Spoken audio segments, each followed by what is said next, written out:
District. Colorado City, Colorado. Joyce on our independent line. Thanks for holding. You're on with Nan Hayworth. Hi. I had called wanting to talk about taxes, but it looks like, you have some ideas for leveling out the tax. So I'm going to ask you, I get concerned when I see both Democrats and Republicans, since I'm an independent,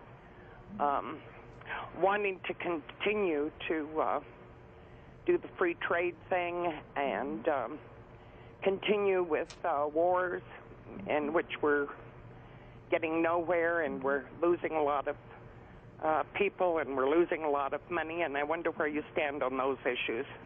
Well, I agree with you that we need to think very, very carefully when we put precious lives and harder tax dollars at risk in engagements that do seem to, unfortunately, defy the possibility of definitive and swift victory, if you will.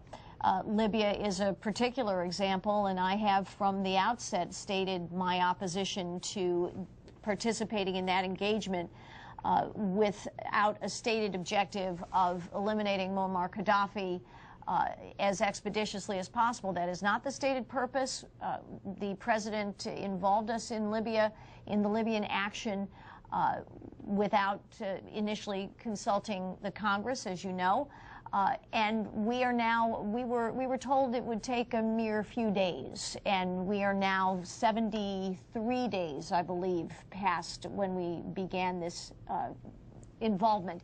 So I think you're going to see the House take action in that regard very soon, within the next few days.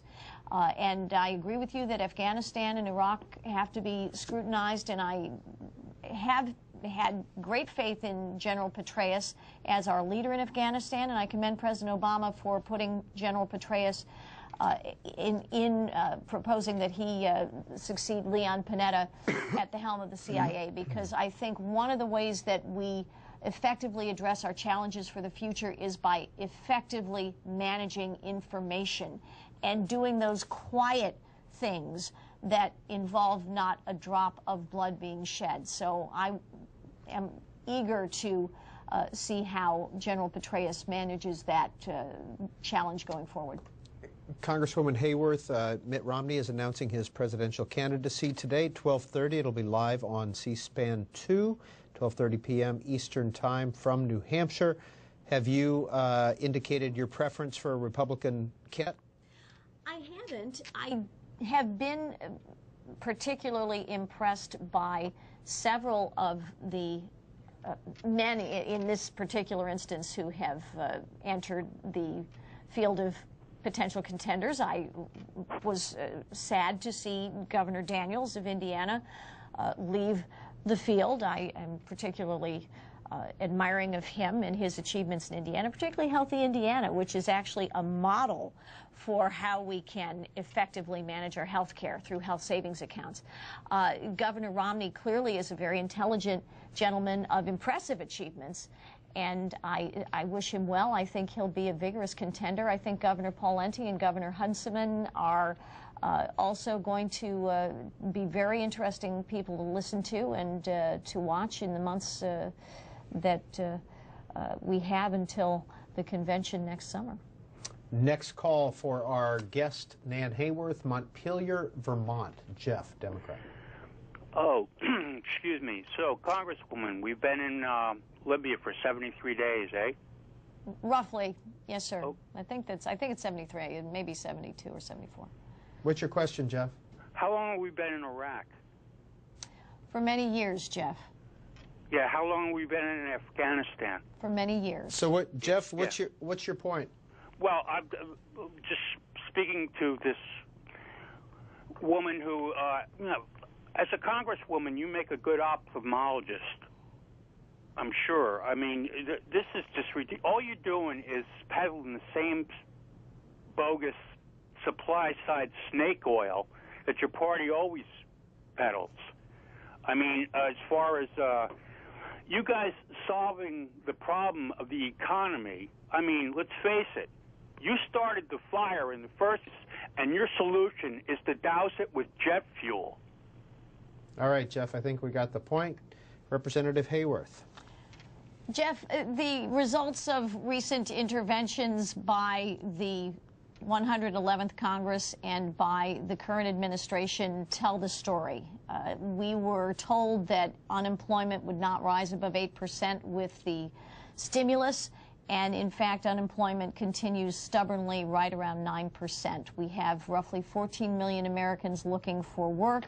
We have economic indicators that this week have declined. We have businesses of all sizes telling us that it is very difficult to grow and hire and invest in this country. We have competitors around the world, other countries who are becoming better destinations for working capital, for investment. Singapore grew 14% last year. Our economy is growing at roughly 1.7% now. Jeff, we can't afford to do great things that we would like to do as a nation, as individual citizens, and as a great country, if we have a federal government that takes money from working people's pockets, from our middle class and our working citizens, and wastes it. And that's what we have now. So we have to stop doing that. You couldn't do that in your own life and sustain your home or your family. And this federal government has to do what every sensible American does. It has to come down to the right size and allow you to hold on to more of what you work so hard for. A few minutes left with our guest, freshman Congresswoman Nan Hayworth, a Republican of New York, Richmond, Virginia. Lewis, Republican line. Yes.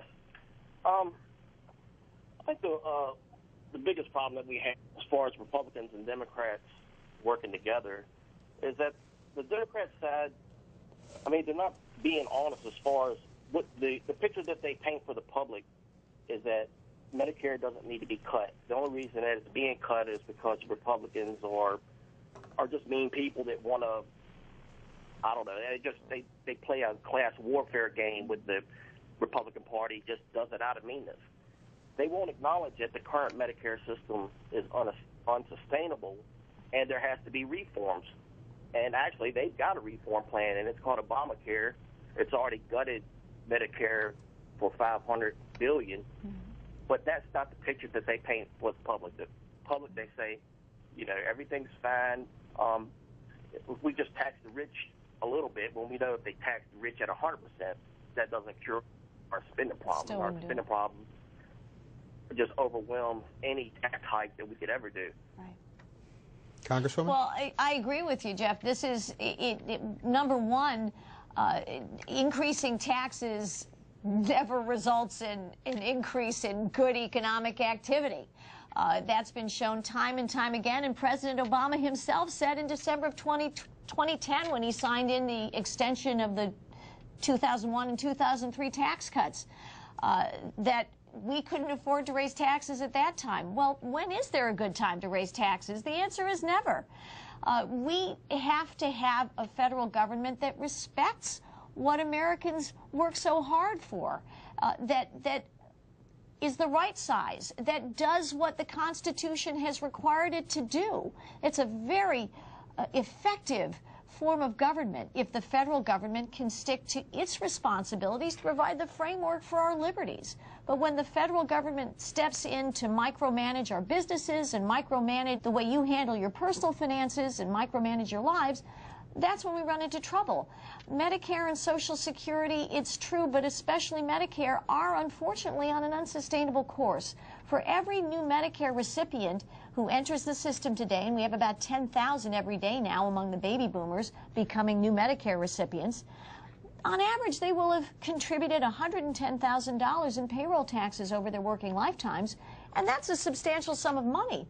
But in fact, Medicare is going to spend roughly $330,000 on them or more because Medicare rates are actually artificially low.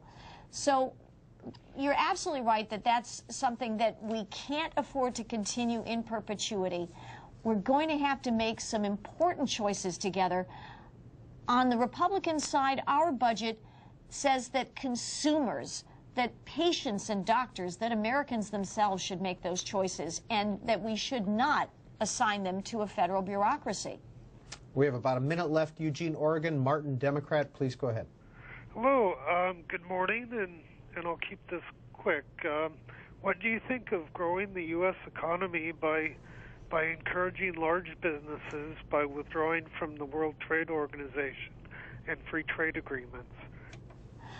I think free trade is a very smart thing to do, Martin. I don't think that we should build walls around ourselves. We can do what we do best as Americans when we can sell our services and our goods around the world. And indeed, there are countries in the world that can do us good as consumers by selling what they create to us. So free trade is a very good thing. It has to be fair. We have to deal with each other honestly, and that's where some of the challenges lie, there's no question.